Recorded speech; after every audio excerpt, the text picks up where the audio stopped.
Welcome back. It's the Conversation Arena. Well, performance, partnerships, all those wonderful things that we talk about being an entrepreneur. We thought we'd get Suzy Jacobs in tonight, a wonderful entrepreneur, to talk about she business and the world of women in business. How are you, Suzy? Fantastic. So great to be here. Nice to have you with us. Tell us, before all the success, what was life like and how did you get to where you are today? Because I imagine along the way you would have had a lot of failures. We all have failures. Yes. And sometimes people think, oh, these people are always successful.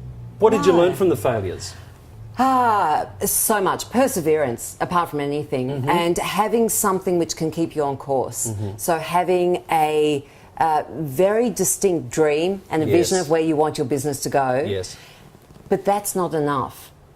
And this is the thing, we hear so much about coaching and goal setting and fulfilling on your dreams and all that sort of stuff. But if you don't know how, you don't know how. And so there is, lots of self-help, lots of coaching programs out there. One of the things that I learned is I had reached a ceiling of complexity in business. Yes. And until I got help, like insights on how to jump over that ceiling, I couldn't get past it.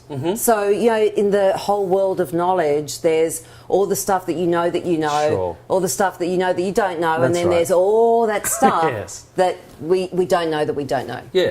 So in the world that we live in, what's your position on why do people hold themselves back? When you look at someone and you think they've got so much potential if they did that, that and that, but they're not doing it. What insights can you give people on making them reach that level of success? Oh, good question. It's complex. And we live in a world where people want very quick answers and quick results. And there aren't. No. So in She Business, we work in 3 core areas. Business acumen. So in the business arena, there are lots of people who are experts in their field, architects, designers, accountants, lawyers, and they decide to go into business. And they're very good at what they do. That doesn't make them a great business owner. That doesn't make them a great CEO. Right. So you need to increase business acumen. Personal development. I always say having your own business is the greatest personal development journey you will ever go on. You have to be prepared to take yourself on. And that means looking for your blind spots and being open to the process.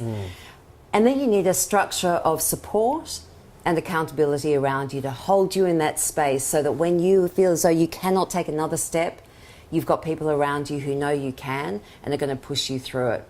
So I think they're the 3 ingredients, and that's how we've set up She Business.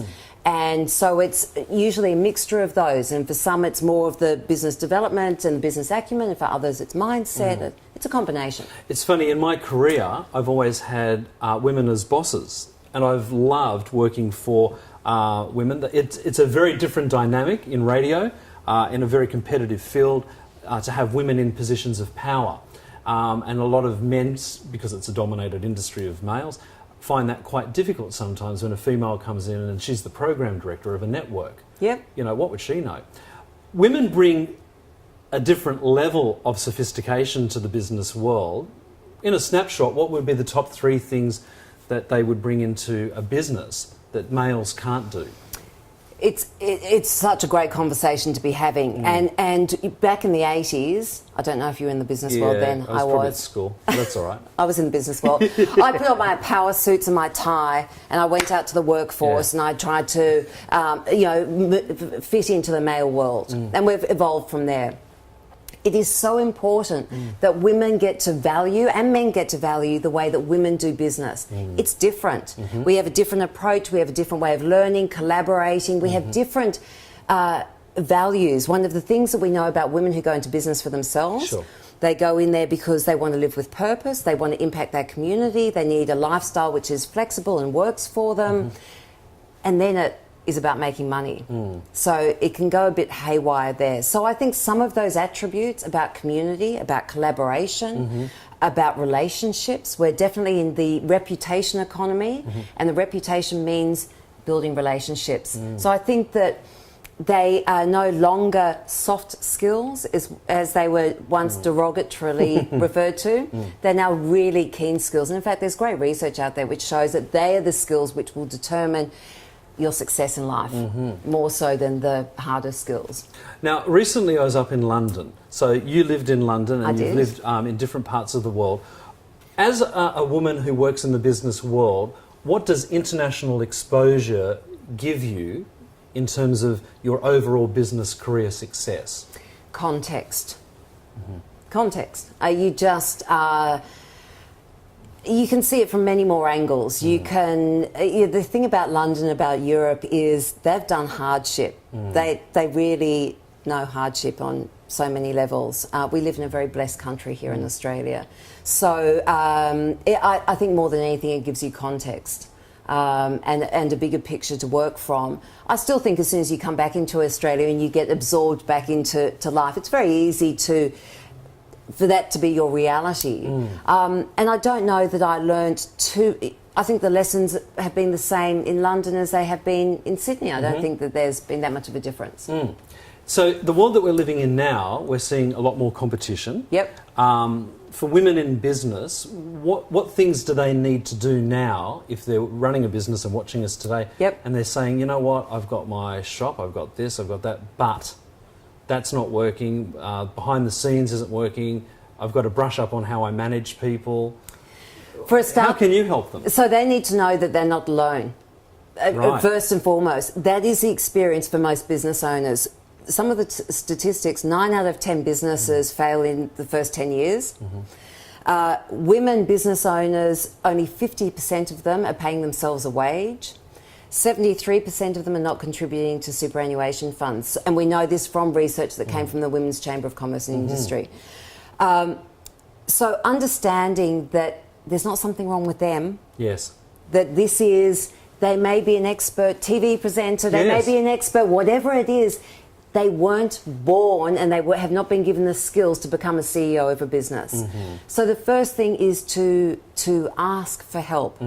And once again, going back to research, men are much better at asking for help than women.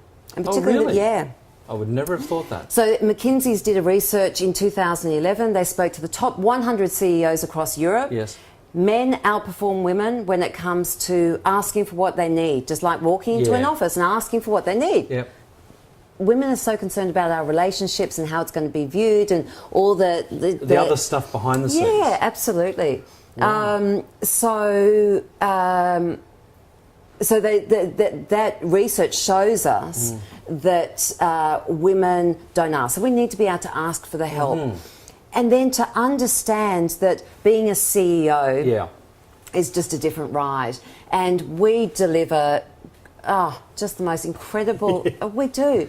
And I get excited about it because in a very noisy and competitive world, it's important, firstly, to stay absolutely true to your brand and who you are and what you represent and all the values. Number one, build that business on that, because who you are and what your business stands for, that's going to be the anchor for people to continue doing business with you in a very noisy and competitive world. But then get help. And you need help in leadership, in strategy, in business modelling, in a whole range of areas.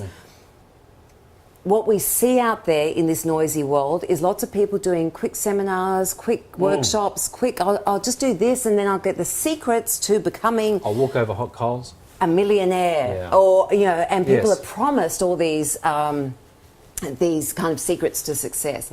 It isn't. Some of it's, in fact, very unsexy, very mundane in some ways, and we keep people in a program over the course of a year so that they're ready to hear those messages at the right time for them. Now, what you're describing here is a very unique skill set, which obviously you've got an insight to. Yep. Did you have to have your own business and fail at something in business to realise the skill set that you had to be able to help others? Yes. So we were in manufacturing and that failed. One of the things I realised is we didn't have the business acumen. We didn't have, this was back in the 90s, we didn't have a support structure around us. So we were in a silo trying to figure all this stuff out ourselves. You just can't do it. You can't do it. But for all our young and up-and-coming entrepreneurs who are watching this afternoon or today or tonight, what advice do you have to young women? And what should they do right now? 3 things put into place to create a successful life. 3 things. Okay. Wardrobe is not part of it, probably. Good pair of shoes never go astray, though. Really live your dream. Have that vision. Have that really strong vision.